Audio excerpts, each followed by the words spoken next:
Okay, so I would like to introduce our guest lecturer today.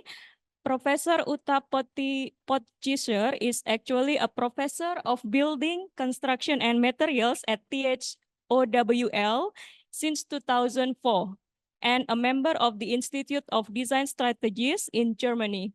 Since 2018, she is professor of heritage and technology as well at the TU Delft in Netherlands. At the THOWL, she is co-founder and member of the European Facades Network and co-founder of the International Master of Integrated Design. She also served as a vice president for research transfer and internationalization in 2006 until 2011, and as a dean of the Detmold School of Design in 2012 until 2016. In 2023, she was appointed Vice President for Culture, Communication, and Internationalization of THOWL. So without further ado, let us welcome Prof. Uta to give the lecture. Thank you so much for the introduction. I'm very happy to be here and to have so many students listening to the lecture. And I wasn't not at all sure what exactly I should prepare and who will be listening, which semester, and so on. Maybe just to my background, I'm an architect by training. I studied at TU Berlin in Germany. I am German. And I worked as an architect for 7 years in practice, building mainly office buildings at that time. Before I went back to study, I went to another city, to Dresden, which is on the eastern part, well, southeastern part of Germany, to a technical university at a civil engineering faculty to do my PhD, which was actually related to facades, because in my practice, well, a long time ago, 30 years ago, more or less, I was responsible for one of the first fully glazed buildings. I mean, 30 years ago, it was not that common, you know, to have big glass panes and point fixed glazing. So I learned, actually found out, oh, there are so many things I don't know. And I did my PhD related to that topic. So I did my PhD about multi-layered glass facades or constructions, and on aspects of energy and sustainability and so on. But as far as I could see in Jakarta, this lesson, I mean, there are still so many fully glazed buildings which are not really energy efficient. But you should know that, right? When we talk about climate adapted buildings, there's a complete other tradition in tropical regions, and there would be probably far better ways to build buildings. But of course, it's a kind of, I guess, import of architecture from, it's a technical, it's innovative. So many people and architects and owners and investors are attracted by that. Nevertheless, I must say also the fully glazed buildings are not climate adapted and not energy efficient in Europe, neither. Already when we have more than 60% of glazing in a building, it tends to overheat, even in our German rainy, cloudy climate. Yes, so even more than that. But today I will not only talk about facades, which is it's a rather technical aspect. I presented a bit to the professors before about our master programs, but I rather want to take about maybe a tradition of buildings and about modern heritage, because that is, I guess, less common here than it is maybe in good old Europe to have modern heritage. Maybe even you're not so familiar with heritage. Maybe you are, I'm not sure. And I want to also present, you already learned, I come from THOWL, the funny word owl, which does not mean owl, but which stands for a region in Germany. In the no, to Europe. Oh, okay, good. Then I should have brought a map. But look in the map, if you look where Germany is, North Rhine-Westphalia is a state in Germany, like Java or, well, something like that. And that's where we are based. You have maybe heard about TU Delft in the Netherlands, which is a quite big university like yours and relatively famous. And there I'm professor for heritage and technology. So we have a tradition also to deal with heritage, which mainly means to think about existing buildings and how we can deal with existing buildings instead of destroying them and build new buildings. So that is one aspect. And then you can see another funny word there, Docomomo. Did anybody hear about Docomomo in your life that? Any idea what it could be? No. But I brought you, it's an NGO, which actually was founded in the Netherlands. And I brought this journal. It's for the professor later. But all these journals are online. So if you go for docomomojournal.com or for docomomo.com, you find our website. And today my talk will be a little bit about Docomomo as well. Docomomo stands for Documentation and Conservation of Modern Movement. And you know what documentation is, right? Conservation? You have an idea? And now what is modern movement is the question, right? So this was our latest issue. It's actually about Africa, because last year I did a project with the German government, with the foreign ministry. I won a project there, which was about Africa design and digitization. So we went there with students from Ghana, Nigeria, Uganda, and Rwanda, and documented university campuses, like photographing it, writing about it, scanning it for a part. So my talk is about Docomomo, and I already said what Docomomo stands for. Yeah, it's an international nonprofit organization. Documentation, conservation, sites and neighborhoods of the modern movement. Now, have you ever heard about the modern movement? It's there in art, in literature, but also now we would say modernism, right? Modern architecture. Actually, it's what we see today everywhere. But 100 years ago, that was not common. Buildings looked different back then. So modern movement, and that is important, we don't think it's a style. Of course, it is buildings that are more glazed, that have bigger openings, because they used concrete. Concrete was a new material back then, and also it allowed to make bigger openings. So it was a technical experiment. But it is very important to say that actually this modern movement around 100 years ago, as I say, in Europe, was something that was also a way of thinking.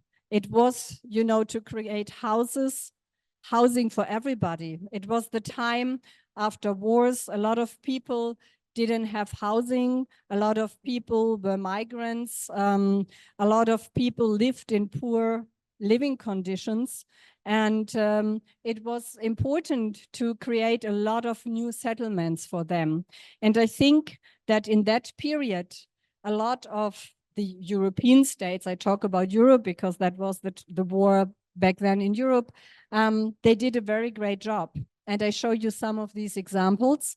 And it is a goal to create a better built environment. This is also a social motivation through rational functional implementation of, and that's important, technological, scientific, and cultural innovation. So technology is one part, right? We have new materials, but it is also important to think about why are we building and how are we building and for whom. Docomomo has 79 working parties worldwide. So we have members.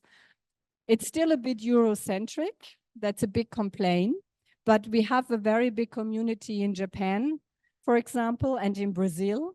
Most of them are academics, but also professionals, architects and engineers, students and professionals. And we really hope, you see Southeast Asia is still a bit empty. I still hope we might have a working party in Malaysia and in Indonesia. I think also the Philippines are missing.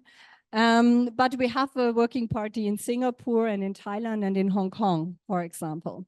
So we depend on our members, and every country does a little bit in a different way. You know, the issues are not the same, but it is about saying historic buildings are important. You have historic buildings here in your campus, right, which date back from a later period, but they have a value and they are important because we remember history through that as well. Yeah, and we do publications. This one was one of the first one where like 30 countries were assembled.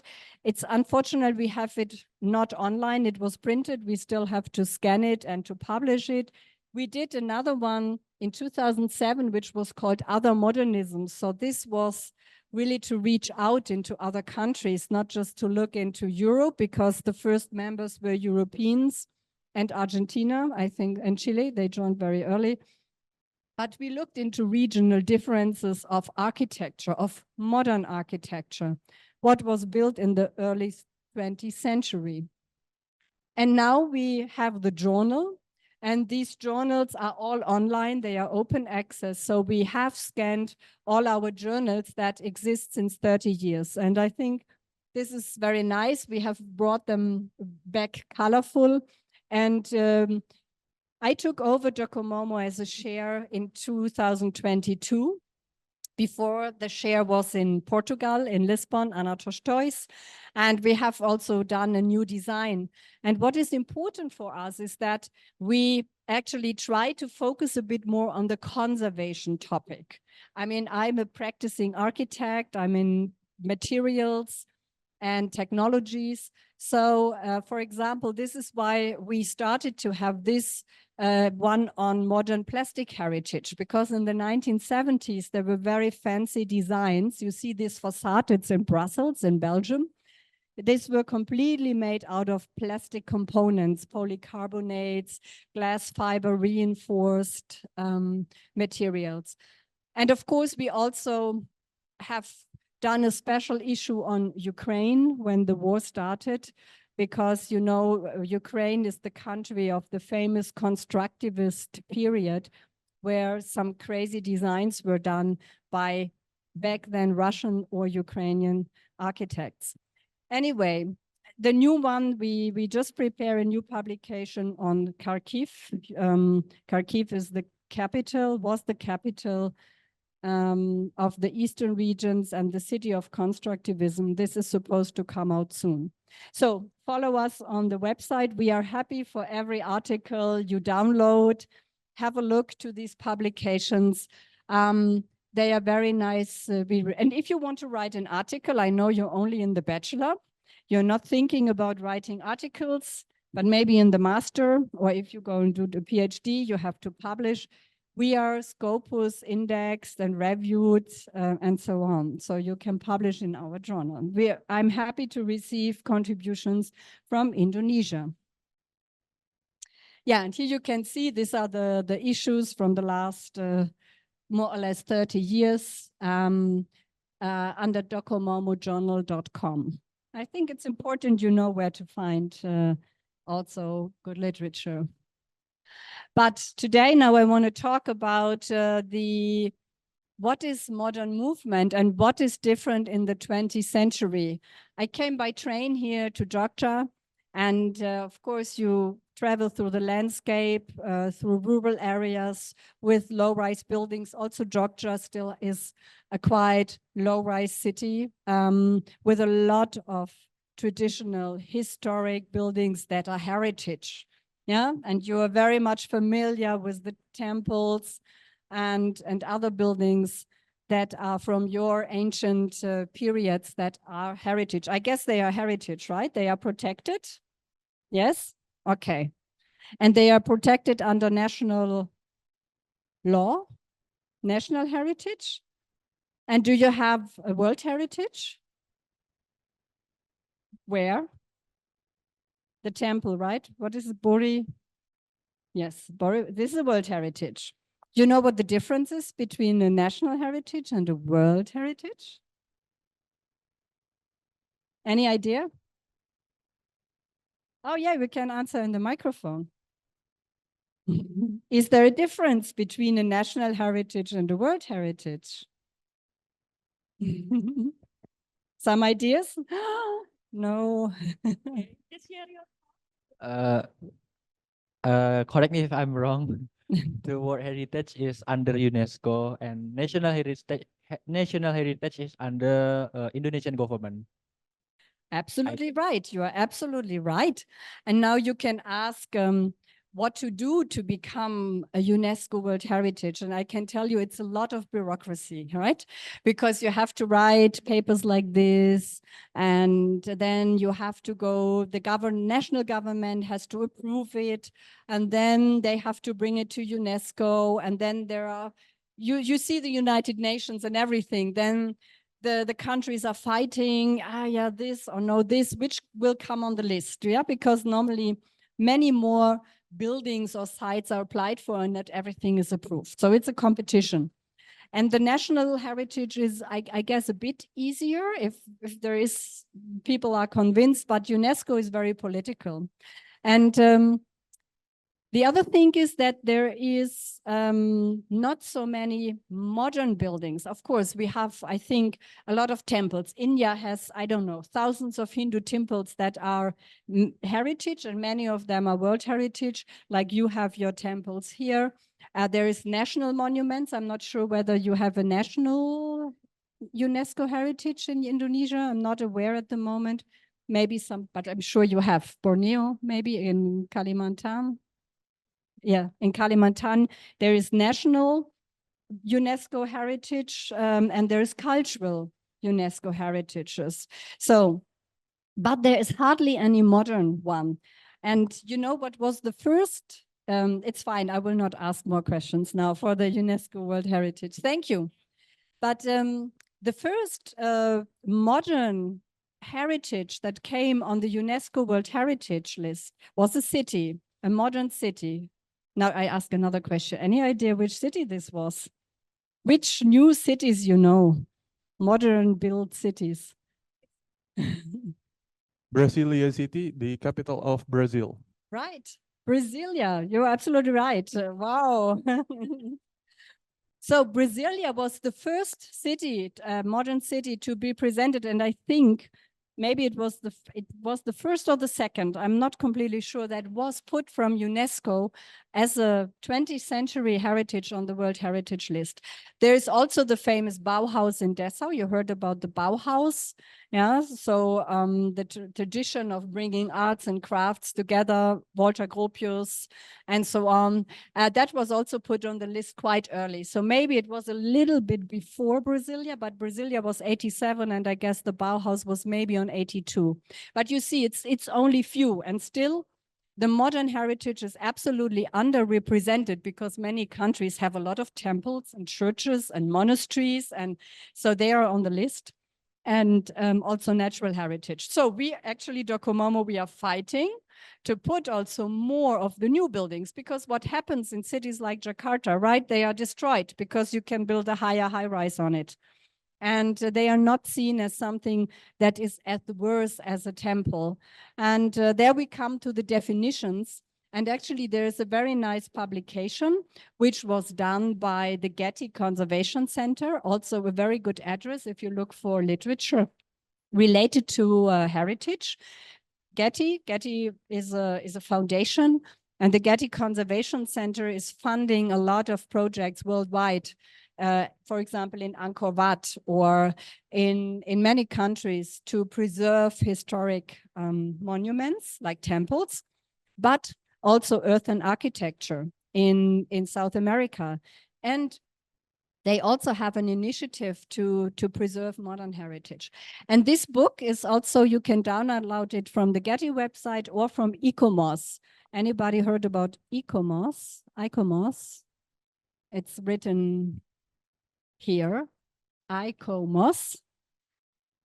It's another important word when we talk about heritage or World Heritage. It stands for International Committee of Monuments and Sites. So a little bit like Docomomo, you notice the similarity. And this is the official body that supports UNESCO to write papers for heritage. But also Docomomo does. So many of our members are in ICOMOS and in Docomomo. So also Docomomo supports this kind of activity. And there's a book which they published together with Gadjah and also with Docomomo members. It's the 20th Century Historic Thematic Framework. Why is that? So they said, listen, the 20th century was so much developing, as is the 21st, right? I mean, 20 years ago, we didn't use iPhones and smartphones. I mean, I was drawing my master thesis by hand. And then, you know, 5 years later, everything happened with the computer. So it's really a digital revolution that we have.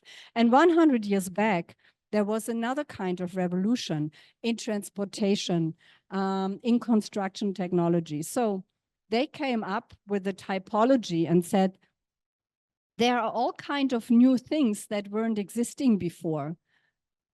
Motorways. I mean, trains were existing, but these kinds, you know, flyovers of bridges. And this became possible because there was concrete and steel was further developed. Yeah. So the material allowed for new types of construction.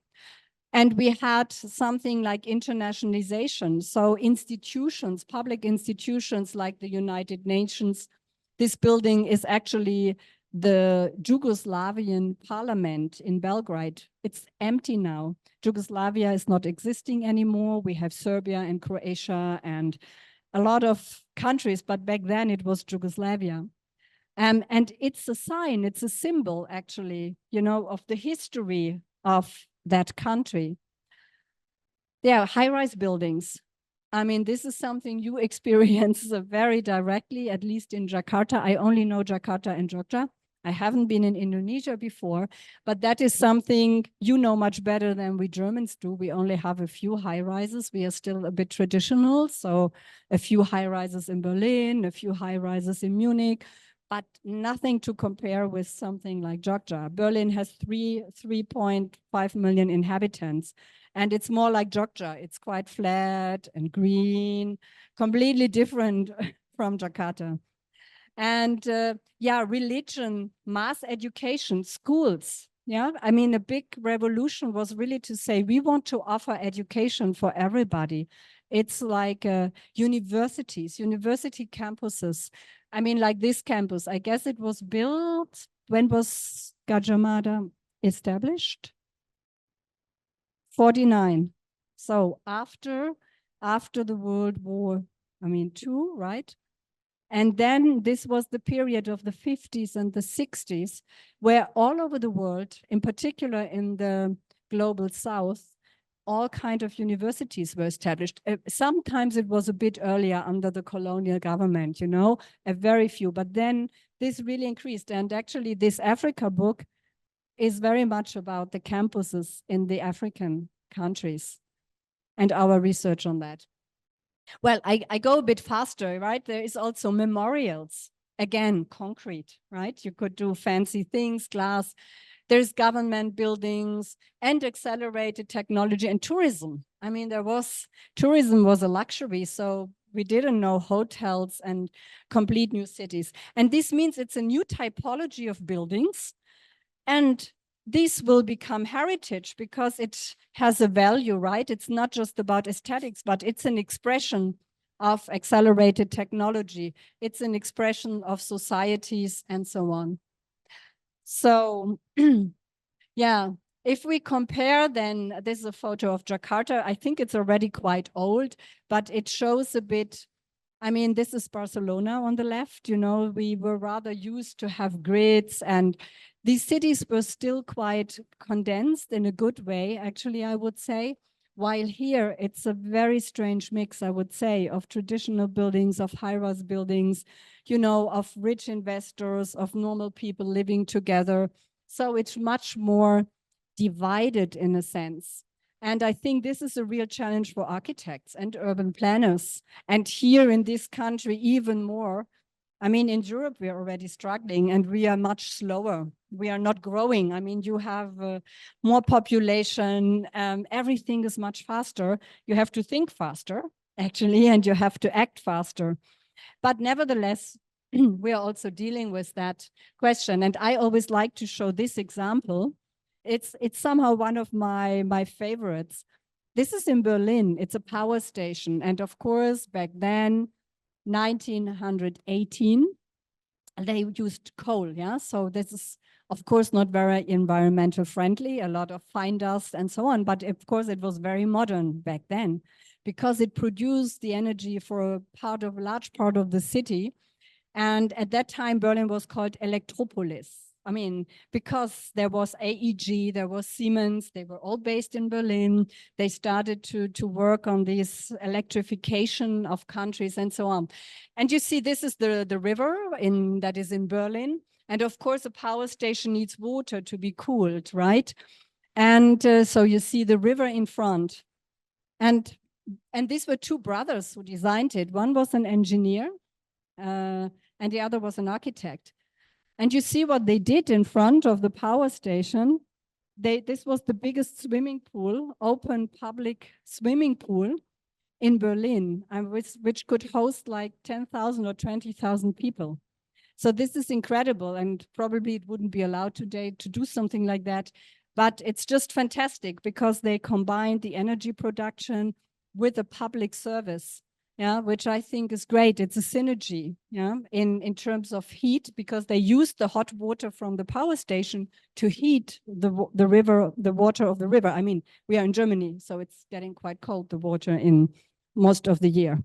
So I think this is a very intelligent thing. And of course, it was the time, this is from Egypt, but it was the time of hospitals and other public institutions. And I want to share some other very important thoughts. This is from Berlin. And why do I show it? I mean, this is traditional housing, but when it was built in the from 1930 to 39, and mostly in the 1920s, so between the two world wars, right? The World War I stopped 1918, the other started in 39. This is why we have this period there. These settlements, this was the first housing settlements that became a UNESCO World Heritage. Before that, it was temples and churches and castles. What else? Other kind of, iconic buildings. And this was for the first time that housing became a UNESCO World Heritage, because at that time, of course, also people in Europe lived not in good conditions. There was a lot of smoke, of fine dust. Many people many families shared rooms. There was this thing, some people lived there during the days, others lived in the bed during the night. So the conditions were quite bad. People get sick. This is just 100 years ago. It's not too long. And so this idea of creating housing for people with a kitchen and with a bathroom for a family, so that they didn't have to share it with many other families, was like a revolution back then in the early 20th century. And they did it very nicely because they looked also at the sun exposure. In our country, it's important to have some sun from time to time. Here, you would rather maybe hide from time to time, but there it's important to get some sunlight. So they really tried to make it work. They established green parks in between and so on, to have a recreation and to create an urban environment. And in that sense, it is quite unique. And of course, it looks maybe tiny. This is the earliest one on the left side. This is the more urban version in the center of Berlin.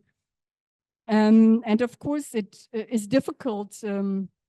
If a population grows like in Indonesia, you probably have to build high-rise buildings. But at that time, it was a very good way. It was quite small flats, but it was a very good way to host a lot of people in housing. These are some others. The left one is the famous horseshoe settlement, because they have this little lake. This was built by the White City. Was built by Siemens. Siemens, as an electrical company, built a whole settlement for their workers next to the factories in this kind of typology. So it was also responsibilities of the companies to provide housing for their staff. And this you could find in many, I now brought some German examples, but you found it in a lot of cities. This is from Frankfurt. And this was rather fast built. So they did that within actually, you know, 1 or 2 years. So it was also a very modular construction and so on. And Ernst May is very famous because actually he had to leave the country. He was a communist. So in the 1930s, he had to leave the country. He went to Russia. I should show, this was another example from France. These were actually the first residential high-rises in Europe. Of course, the United States might have some others before, but in Europe, it was not common to have high-rises that were built. Yeah, I switched to this. So the left-hand plan, this is Magnitogorsk. It's a planned city in Russia. And this was made by Ernst May, the same who built the settlement in Frankfurt. Because he was a communist, he went to Russia, and he became the boss of a big architectural firm with 300 or 400 employees. And they designed, you could see this, 1930 to 33. Within 2 years, they planned a whole city for hundreds and thousands of inhabitants. And I think just 1 year later, he left the country again because Russia was also having Stalin, so it became a harsh climate. And then he went to Africa. And then he continued planning in Kenya and Tanzania. And he stayed there for more than 20 years before getting back to Germany. So it's also crazy. And this is how you see, of course, how ideas circulate and concepts are transported across the countries. And I like to show this one. This is Tema in Ghana. Have you ever heard about Tema in Ghana? It's a planned city as well, which was planned by Konstantinos Dioxiadis, a quite famous Greek architect who did a lot also in Greek. So you find in Africa. So you find, of course, a lot of influence, which is often, of course, criticized, right? Because it is supposed to be maybe colonial. It is still Europe that is planning for you. But nevertheless, you have to look, I think, always at the results, not as the person, but how is the concept? And for example, here, this was also a planning of schools. Ghana was very early in saying, well, we plan settlements where every little neighborhood has a school. And this was a quite famous concept back then. And of course, Chandigarh, they tried to become a World Heritage because it was built by Le Corbusier, as you know. And back then, I really think these buildings of the 1950s and 60s very much tried, you know, to adapt also to tropical climates with the brise soleil. Have you heard that word, the French word? The sun protection, yes, the concrete elements that are like, yeah, sun protection for the buildings. And also here, I think the Chandigarh and the Corbusier buildings did not make it to the World Heritage list, but the Mumbai Art Deco district from the 1920s and 30s was indeed inscribed in the list, which of course is also still maintained to large parts. And I think this is something to take in mind for you. If cities like Yogyakarta and other cities here will grow, you know, what are the qualities of certain parts? I mean, there are people living and you don't want them, you know, maybe to move out. The buildings may have a certain quality, and they are also part of a history. And I, as a German, can say, when Germany was unified, maybe you remember 30 years back, Germany was separated into countries in Eastern Germany and Western Germany. And when we were unified, a lot of things like the parliament from East Germany was destroyed I mean, under the idea it was poisoned by asbestos, and maybe it was, but nevertheless, you know, there should be reasons to also keep a memory of your history through different periods of time. This is where Docomomo stands for, and also to develop concepts on how to maintain that. So if I summarize what is modern movement smart visions back then, it was something like, we learned from the Garden City, I mean, ideas to how to further develop this idea of a quality of life with the growing population and with the rapid urbanization, which nowadays is much faster even, which makes it not easier for you to think about as architects. Then this idea of a planned development of the surroundings. So to say, well, we have master plans. Unfortunately, even nowadays, we often don't have master plans, but just investors who build something. The social political idea of the cité, cité stands for citizens. So it stands also for, there should be, you know, a participation. The city is built for the citizens and not just for capital. Yes, what is the subsistence level, or what is the minimum housing? So it's about defining standards of how housing should look like, and what do we have to provide so that everybody can have a good standard of living. And we have the same discussion, I guess here you have it also permanently, but also in Germany. Imagine, we are a quite rich country. We have a shortage in housing. Although we are a shrinking population, we have a shortage in affordable housing because 40 years ago, the German government stopped to provide social housing. So nowadays, all this social housing is not existing anymore. And I think it's a tragedy because also we have people, you know, the cities have, the prices have increased, and not everybody earns enough money to buy a house or to buy an apartment. So that's a scandal, I think, that even rich countries are not able to provide that. So it's really on the agenda. And of course, it's about industrialization and other things, but to use it for a good purpose and to make clever investments with it. Now, I also want to come to the conservation part. This is the Horseshoe Settlement. You remember the one that is a UNESCO World Heritage in Berlin. And always, often, architects and owners are afraid, and they say, oh my God, this is a heritage, and now I'm not allowed to do anything because it's a heritage, so I shouldn't touch it.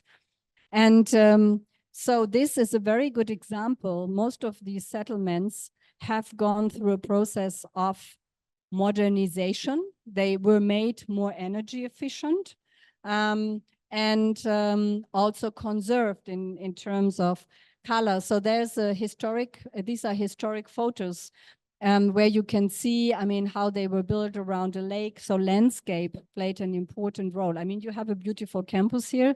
So there you experience that, that nature can make a difference, actually. But at that time, it was not normal. People living in cities were living in, like in cages.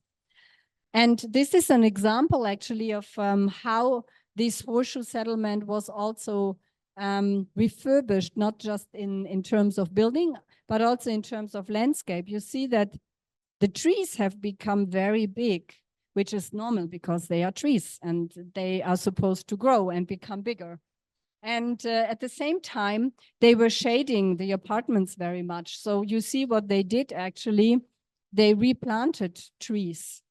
Yes, because they said, well, these trees have not this function anymore. Nevertheless, we need the trees. So you see here in the middle, they are still there. But here in front of the apartments, they have replanted the trees because the apartment needs also sunlight in winter. So if the trees become too big, they provide too much shading in this case. So it's not just about the building, it's always the together of building and landscape that is important here. And in terms of energy savings, yeah, this was the color scheme because that settlement is very famous also for the use of colors. So they reinstalled the colors. But more important, it is also possible to save energy in buildings like this. different, of course, from Indonesia. You know, in Germany, we have cold winters, so buildings are heated. We are not spending our energy with air condition and cooling, but we're spending it mostly in heating. So that means that in wintertime, we have to make sure that the heat is not going out. And of course, in summer, we have to make sure the heat is not getting in. Also, the summers can be hot in Germany, so we have both. But what they did is, for example, they insulated the roof. So it's a part that cannot be seen from outside. They insulated the slabs of the bottom, and they also did intervention on the windows. It's partly provided better insulation glazing. Still, the buildings look the same, so it's possible to also provide some conservation measures in World Heritage sites. And coming back to this housing topic, I also would like to share, like on a European level, what we discuss. This was a project on middle-class mass housing, because as I said, in a lot of European countries, also housing is an issue. Yes, all the cities become too expensive. There is not affordable housing, and the existing historic settlements from the 1930s, 40s, 50s, 60s, and 70s, they are getting old. They are not maintained, and they are often not at a good standard. So this was a so-called European cost action. So we meet with a lot of researchers from all over Europe on middle-class mass housing. Actually, we discussed 4 years about what is middle class. And we were quite sure about what the housing is, but this sociological definitions, where does the middle class start, and you know, what are poor people is not so easy, and it's different also across Europe. But we have 3 publications. Also, this might be just interesting for you, because in these atlas here, oh, that's actually wrong, but doesn't matter. In this atlas here, in the blue book, we have a very huge collection of housing estates in Europe that were documented, and some good examples, and also some of them are renovated or updated. And for example, what are themes also in Europe, is how can we transform these existing buildings? So conservation does not only mean to save energy or, you know, to replace materials, but it also is about a functional change. What is if functions change, or if the population changes? And in our case, it is rather that, for example, these buildings in Barcelona, which date back to, these were middle-class housing in Barcelona. So it was quite big flats that were inhabited by a family. Nowadays, we have a lot of single people. I mean, students, old people, and they don't want to live on, you know, 100 or 150 square meter, because it's not families anymore. So they look for smaller apartments, or to share an apartment, or to have a barrier-free apartment, because traditionally some of these houses in Europe with 3 or 4 floors don't have elevators.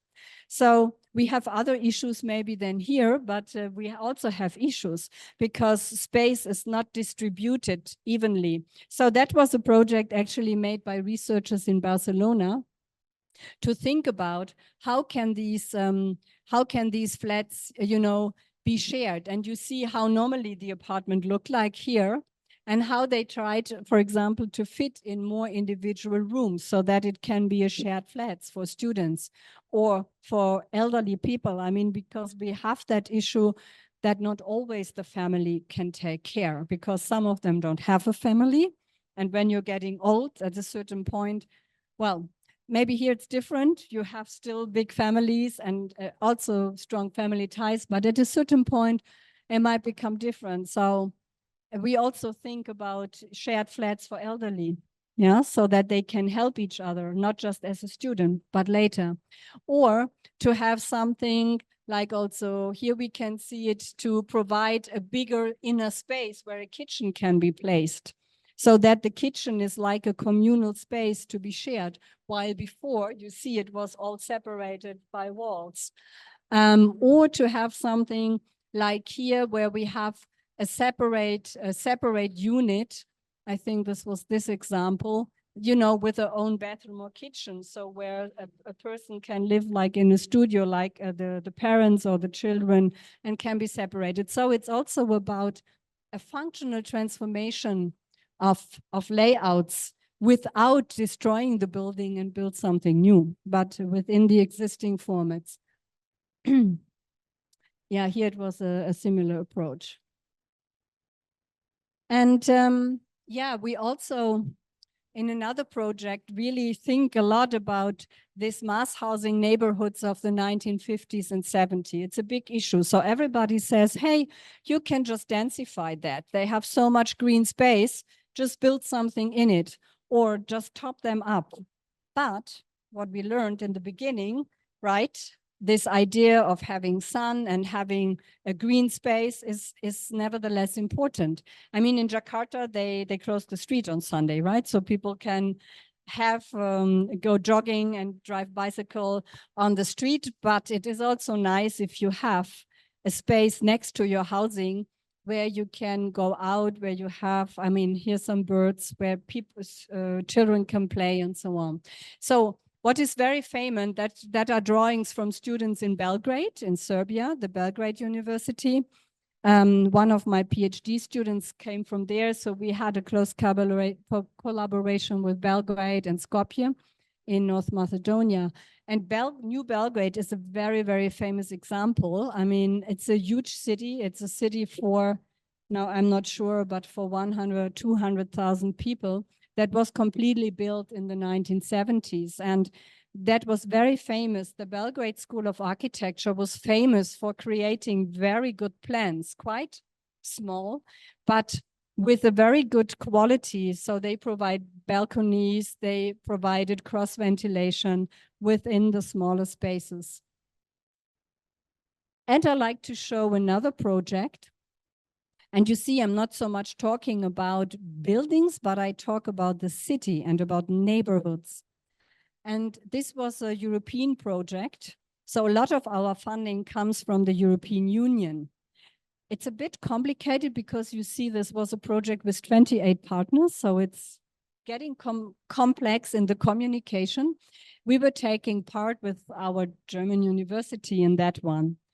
And they support a lot of practice-orientated projects where we talked about revitalizing mass housing neighborhoods, and Urbinat stands actually for urban innovative nature. You know, it's like bringing back nature into mass housing neighborhoods. And the idea that we had in this project was about green corridors. You know, we used this idea of a green corridor to create a path where people could walk, where they could bicycle. And in the intersections of these points, there were always some other kind of innovations. And this is a real project. So we worked with real cities. This is these are the front runner cities. The front runner cities were Porto in Portugal, Nantes in France, and Sofia in Bulgaria. So they really had to commit to say, yes, we are really building something. So the city government was involved. And these kind of projects is a quite common approach now in Europe to join forces and also to create ideas on a European levels, because we are small states, right? Germany just has 80 million inhabitants, and other countries have, even we are one of the bigger ones in Europe. So we have to join forces. And then we had like what was called the follower cities. For example, there's a little city in Copenhagen, Yogyakarta, Brussels, you know, capital of Belgium, and Nova Gorica. And so all of them created designs on how to bring back nature-based solutions. So, and this is about innovation, right? It's about, again, how to bring innovation in existing neighborhoods, and particularly related to housing. And of course, when you hear nature-based, this is like a buzzword. You really should know it. I mean, it's defined by the European Union on a global level, because nature-based solutions can be a good way of bringing back, for example, water retention. This is flooding is a big theme also here. How to deal with biodiversity, another important thing. How to create spaces where people can do sports and move and have a good air quality within a city that is often much polluted. So a lot of these interventions were nature-based or technological. For example, rainwater collection and purification. It's a technological innovation implemented, but we also had a lot of participatory elements in there. So to participate the people who are living there, to understand what they want, and to make them sharing also and understanding the ideas that are made. So this project just finished this month, actually. And yeah, so this was the whole process. But you heard probably about design thinking once, a method that was invented. So you say you diagnose the site with the people living there. There are examples in Indonesia as well where you do that in the kampungs, for example. And you do a co-design with them, and you do a co-implementation and a co-monitoring. This is important because we architects often don't do monitor. We just build something and then we say, hey, I'm done, it's built, I'm gone. But it's very important that you see, does it really work what I designed? Do people use it as they should use it? Do they like it? Do they respect it? Or did I do something wrong? As well as an urban planner. So this was the method we applied in that project. The problem is it's quite time consuming to do that. And architects are normally not paid for that. That's a little issue. And I guess in every country, not just in Germany or in Europe. And here you find, if you go to, there's a quite nice website, Urbinat.eu. And here you also find all the different interventions they did. You see a lot of discussion with school children, with inhabitants, on all kind of levels. It's very well documented. There are also many publications related to it. Actually, I even think it's too much written because it's very. I still find it quite academic. Nevertheless, it's, I think, very good if you look for some of these European publications on nature-based solutions or the sponge city. How can we make sure that also in Europe we have, not like here, no tropical rainfalls, but we have heavy rains. So before it was very constantly distributed, now we have heavy rains, and then the cities are flooded. Yeah, so it's the climate changes, and we also see that our systems are not working anymore. So we have this similar issues like you may have. Nature-based solutions. Oops, this was too much. And also here, of course, this idea of the smart city, which to my opinion should not just be IT oriented. Normally smart cities deal with, oh, we just have to bring IT solutions. And I think you are much further in the development of the smart city than we are. I mean, we have, of course, Uber, but you have like Grab car, you have Go car, you have Gojek. So everything works very smoothly. In Europe, we are sometimes more hesitant for different reasons. So I think in many ways, you have already established a smart city, but I think smart city should not just be a digital city. It should also be a green city. It should also be a healthy city.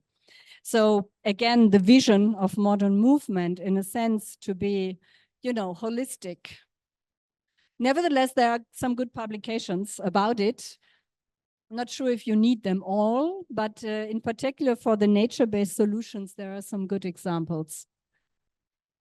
Yeah, and now just to give a short impression, these are publications of our German Chamber of Architects or our German association of architects. So we're the famous architects, you know, the BDA is like, and we have a quite funny change because the European city is built. We are not growing anymore. So they really change their debate and say, oh, we should not build anymore. I think in a country like Indonesia, it's not really possible because the population grows and everything. But so it's really funny because when Docomomo was funded 30 years ago, protecting existing buildings was a bit old-fashioned. Let's destroy it and so on. But now the architects who normally build new buildings, we really have a big discussion that we say, hey, we should teach in the universities how you deal with existing buildings. And I still think it's okay. We should teach that and should teach it more. And yeah, also Architects for Future, that was funded by architecture students, I think from RWTH Aachen actually, but that said here, and that is also interesting, they look for a sustainable change of the building industry, because as architects, we are very much depending on what industry offers. Not in every country, but liability lies with the industry. So if the industry says, no, you can only use concrete, if the industry is not offering a recycled concrete, then we are depending on it. Otherwise, we have to take a lot of responsibility and liability as architects for, no, I can build that like this. It depends a bit on the legal system. In Switzerland, it's quite common that architects take the whole liability, but in Germany, it's not. And this is why we pretty much depend on what industry does. And of course, industry doesn't like to do these investments. Cement industry is a big business, yeah, as is the steel industry, as is other industries. And of course, they do more invest into life cycle assessment and so on, but it's quite slowly. Yes, it's just interesting. And I'm also not sure where I stand, you know, from a European perspective, it's maybe good to say, yes, we should be better in using what we have and recycle it and reuse it. From a perspective of all the growing countries in the world, it's challenging to have this perspective. But if you build new, you should build it very clever. You should build it in a maybe better way than was built before, maybe in a way that can be recycled better, that can be adapted better in the future, and that is having a lower carbon and ecological footprint. And yeah, that's a build from Porto. Actually, it's it's Coimbra. Coimbra is one of the oldest universities. It's in Portugal. Was the project leader of the Urbinat project. The university dates back to, I think, 1400 something. What I think still, and that is what I see in our role as academics, we can do a lot on our campuses. And often the campuses can be role models for certain development. And I'm sure you are doing it here, right? I mean, I have just seen a little bit this morning when coming here, but we apply renewable energies. We try to establish alternative mobilities. We try to establish a smart campus and green solutions. So I really think universities are a key, and they should be like a test bed for new ways of constructing. And I think this is a picture from Delft. I think the Netherlands are doing a lot more than Germany. In Germany now it's more complicated because we have a lot of people involved. In the Netherlands, the universities the buildings are owned by the university. So that means there is one owner, there is one responsibility within the university, so they can take decisions.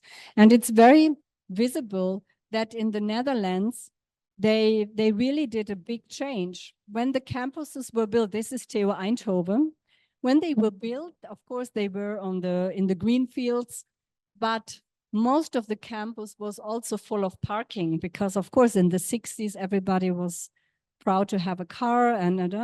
But what they did now, same like Delft, they really nearly abandoned the cars. I mean, to drive on campus is, I mean, I don't drive, I come by train and I walk, or I take the bus. But people driving there, it's really difficult because it's or a shared space, right? So as a driver, you always have to pay. I mean, here is also shared space, but there is, you have just one lane for the car and the rest is for pedestrians, for the bus, for everybody. And the parking has been transformed in green spaces, in leisure spaces. So they really diminished the traffic space significantly. The same if you look at, so from car park to green park. And if you, this is actually the architecture faculty in Delft, which is called BK City, because this is 3,000 students only in architecture, is huge.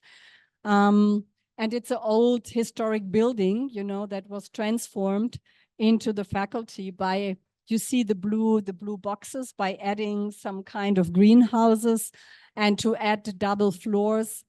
This, yeah, because the old faculty burned down, the faculty from the 1960s, and within a year and a half, they transformed this building into a faculty. But what I wanted to show is also the transformation also here from a car park into a green park.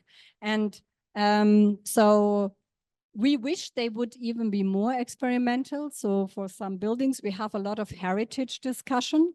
We have a discussion, this is the famous aula, which is a big concrete building.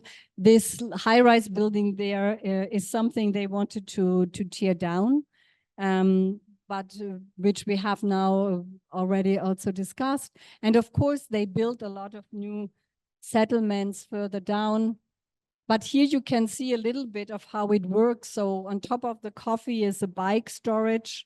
So they also integrated nicely. So here I really think the Germans can learn from the Dutch when it comes to the way of how they develop their campuses. And as said, in Germany, it's much more complicated because a lot of ministries are involved in different ministries, and the state and the federal government, and we don't own the buildings, we just rent it. So, but it shows that is also important. Ownership is very important if you want to make decisions.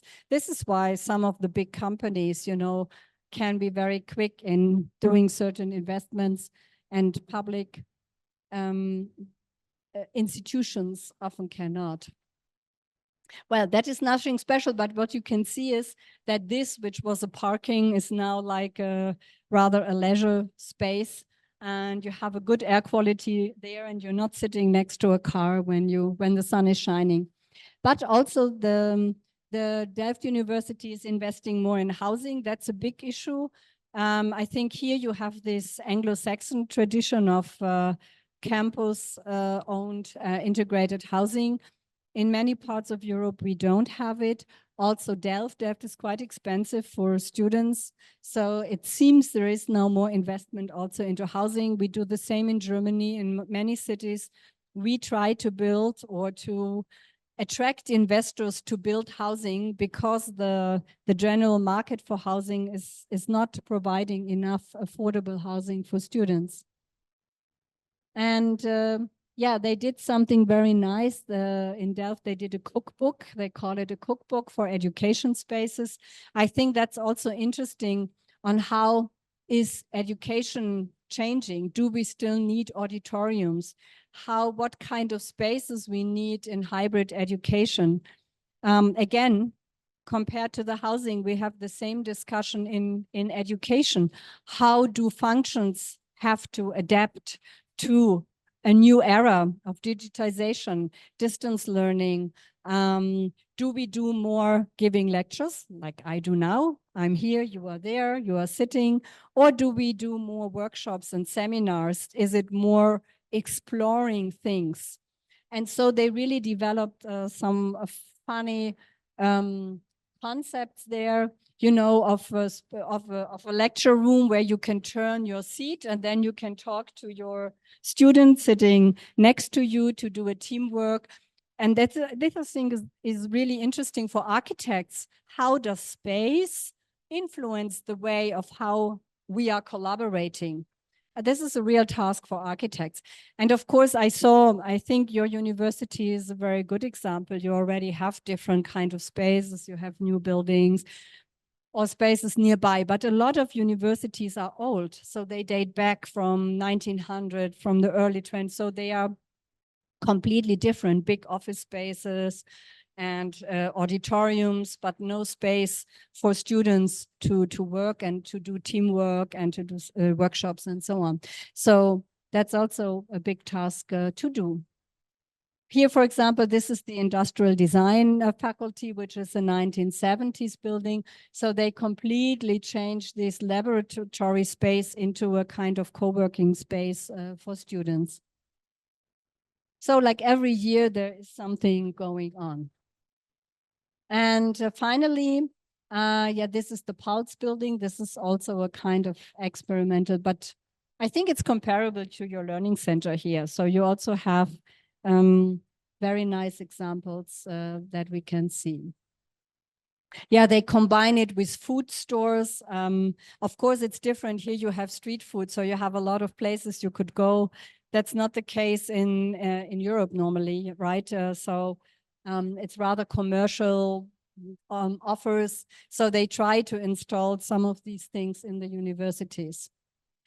And just to give some maybe short examples of how we try to integrate that into teaching. These are also books you can download. They are all open access, like Designing from Heritage is from my group, Heritage and Architecture, where we teach, for example, that you have to assess the existing buildings. What are the qualities? Like I showed you for the Barcelona cases or the housing settlements, what can I do with existing buildings?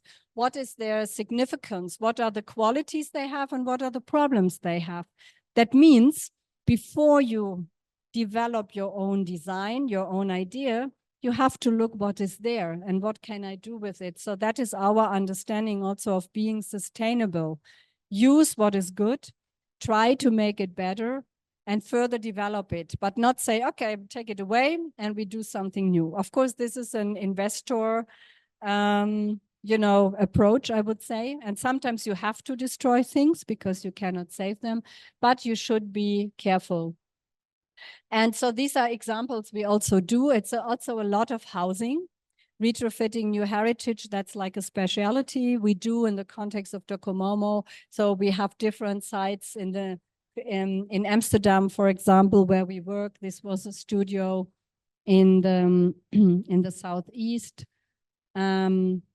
Yeah, you see a lot of new settlements, but the housing are getting older, so people complain. They are not well maintained.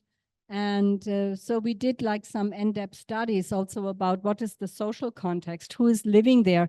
Another thing, also the European population changes. You know, back then, these were Dutch people in 1960s and 70s. Now it's very much multicultural, different religion, different nationalities, different languages, different social composition. So that's a big challenge, not only in the Netherlands, in many European countries, to adapt the way of living also in these housing areas. So this is a typology. This is, yeah, dwelling types. Again, the adaptability of housing units is a quite important thing there. And also the blue-green infrastructure, how to improve blue-green. You know, the Netherlands are also flooding. So after they have gained the land from the sea back then, 200 years ago, now they say give space to water again. So they follow a different strategy. And this is an example also how to densify certain areas, but at the same time bring in other functions.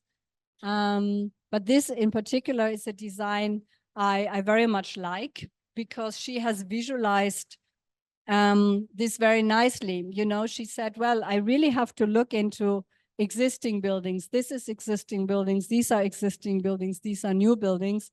And to create a different approach to say, I do low and little interventions on the ones that are good or some. I do a high intensity transformation maybe in other parts. And I also build new parts where it makes sense, or to maybe densify it. And I think this explains very good the philosophy that we are approaching in our design studios. Yes, and when it comes, yeah, World Heritage, we had that before. I think often we think that heritage or old buildings are threatened by, I don't know, deterioration. So the material is getting less. But when you ask UNESCO, they did some studies on that, and they said they have a specific, you see, World Heritage and tourism. For World Heritage site, tourism is a big issue. Of course, people like to have this label, like the temple, Borobudur. But then on the other hand, you may have a lot of tourists, which then bring money. On the other hand, also cause issues, right? In terms of transportation, in terms of how to handle them. And so this is why UNESCO said tourism is the second most reported threat after development pressures. And of course, development is, I mean, capitalism is like, oh, we need more space. We have to do something different. So very often it's a strategy to not take care of buildings, right? And then say, oh, this is too bad. We should better build something new. So related to World Heritage, that's a big theme. This is a picture from Venice. I like that very much. You know, now the cruise ships are not allowed. This is the tourism threat next to the flooding threat that they also have and the development threat. So Venice is very much challenged on 3 levels. I'm not sure what will happen, but here I think you can see it very nicely on how the historic city, then behind you have the industry, which is on the other side. So I think in architecture, it's also very important not just to look at the building, but very much to look at the context that is around. And yeah, this is from Istanbul. That's just another example of development threat. I mean, Istanbul is maybe the only city in Europe that is comparable to Jakarta. I think they are up to 40 million. Or 20 million, I don't know. So it's like huge. It's a mixture, you know, of historic sites next to high-rise buildings. This is an old industrial heritage within the city. And of course, it's, you know, populated, but it's also abandoned. And most likely it will be destroyed. Yeah, and then climate change. I think that's on the 3rd place of the list, maybe depending development pressure, tourism, and climate change. And that's not just in Venice. I mean, this is an example from Germany, but I know here you know better what that means. That is really, I mean, a difficult issue. And I wonder, you know, how cities like Jakarta function even, but somehow they do, at least in some parts, and maybe not all the time. Yeah, but we really have to rethink the way of building cities also in Europe. And maybe just some last slides, and there it becomes a bit more into architecture. This is an outlook to Europe, and I would be curious to see the same chart for Southeast Asia. It would be completely different, I suppose. You see, it is about when were the buildings built? Before 1960, 1960 to 1990, and 1992. Well, it's an old chart from 2011. Probably, you know, this part in Asia, Southeast Asia, would be far bigger, right? Built to 1960, maybe like this, 1960, and then the rest is all new. So actually, this is the newest heritage. I mean, it will also be a challenge. What do you do with all the high-rise buildings in the future? Man, at the moment, it's difficult to imagine, but in Europe, we think about, we don't need these office towers anymore because people do home office, they work remotely, and shouldn't we transform them into housing? So nobody would have imagined that 50 years ago. So who knows what you will discuss about the heritage of Jakarta and other cities here. And of course, it has an influence. These buildings back then, have a very high share. This is how the materials changed over time. And it would be interesting to do that kind of research, I would say also for Indonesia, for Southeast Asia. So the light gray, this one, no, the dark gray is actually concrete. And this is about multifamily housing dwellings. And you can see how the proportion of concrete increased. And then you understand why the concrete industry is so powerful, because that happened all over the world. That concrete became the dominant material. We know it's not very environmental friendly. Yes, we are working on developing new concepts of recycling, but it really shows how other materials have been becoming less, like bricks, like wood, and so on. And this also puts a lot of effort. If we talk about conservation, you know that now concrete repair, concrete conservation is a huge topic, because in particular, the early concrete from the 1950s and 60s, they don't have enough cover. So a lot of those constructions are corroded. In Germany, 80% of the bridges, careful when you ever come there, are not really safe anymore, because a lot of the steel reinforcement is starting to corrode. Well, it's a big challenge. We still don't have a real plan. There is now will be a big bridge program, I guess, a big bridge observation, documentation, and then conservation program, hopefully soon. So it's interesting. So with the material come new challenges as well.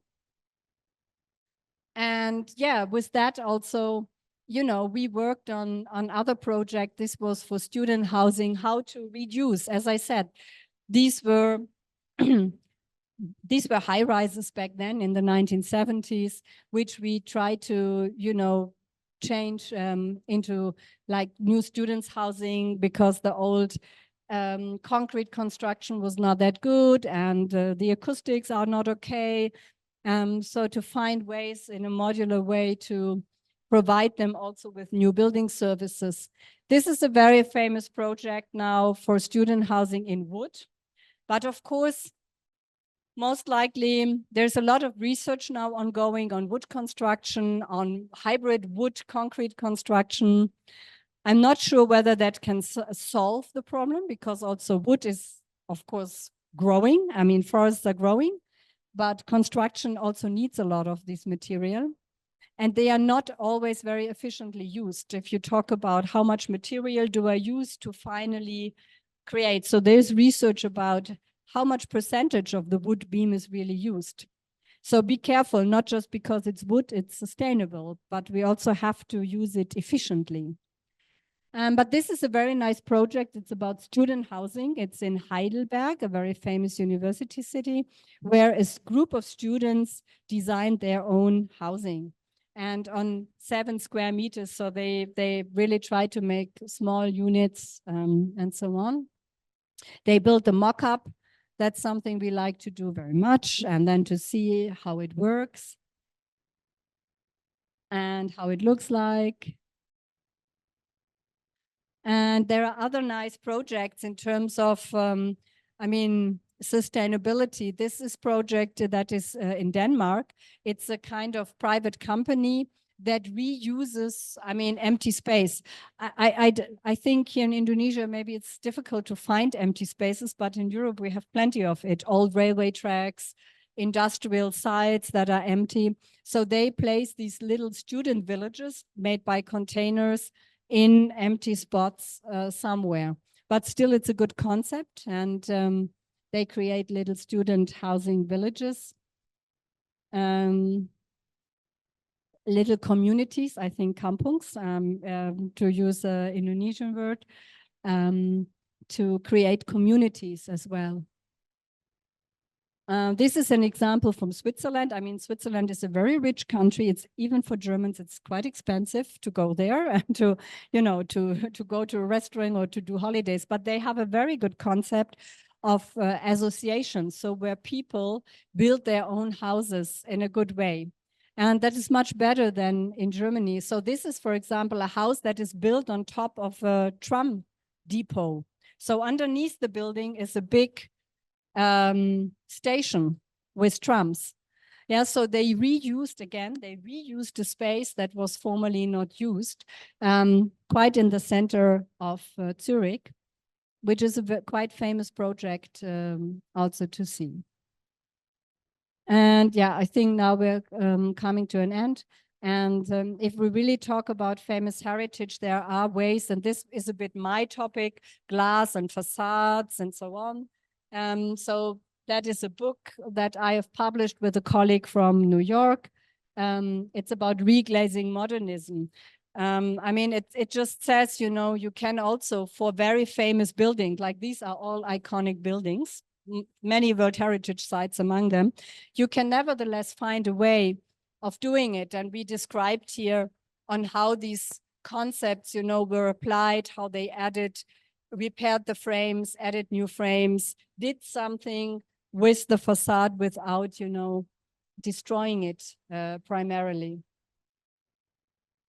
This is a World Heritage site in Germany. It's an old industrial space, a very famous coal mine that is now transformed into museums and other kind of things. And here you can see how they apply different strategies of modifying the facade according to the needs, like to fully heat it, to partially heat it, and always the outer surface is kept, and there are other principles adapted to it. And last but not least, this is a very good website where you can find a lot of great examples. Again, this is the Getty Conservation Institute based in Los Angeles, and they have an initiative called Keeping It Modern. And they gave a lot of grants to iconic buildings, heritage sites, World Heritage sites, and they gave money to design a conservation management plan. That's the magic word, a conservation management plan, to find out what can you do with that building, what is significant, how could you treat existing buildings. And also Docomomo does something like that. We have a rehabilitation award. This is also a book published, not about that, but that was one of the winners. It's a housing site again from the 1970s that was energetically retrofitted. Probably you heard about the Pritzker Prize. So in 2021, it was given to Lacaton Vassal, the famous French architects, who really do great examples in housing. So how to adapt social housing energetically, functional, socially. And I think this is a quite nice quote from them, and why they were given the Pritzker Prize in 2021. Always very good to look into their examples, I also think, for here in Indonesia. And finally, this is a photo I took in Jakarta 2 days ago on Saturday, together with Ikra and Dinda. These are two former students from ITB in Bandung, who run an exhibition right now in Erasmus House about the Kampung Kumir, I think. It's next to Batavia, where they run this social project on rebuilding social housing. And yeah, thank you so much for listening.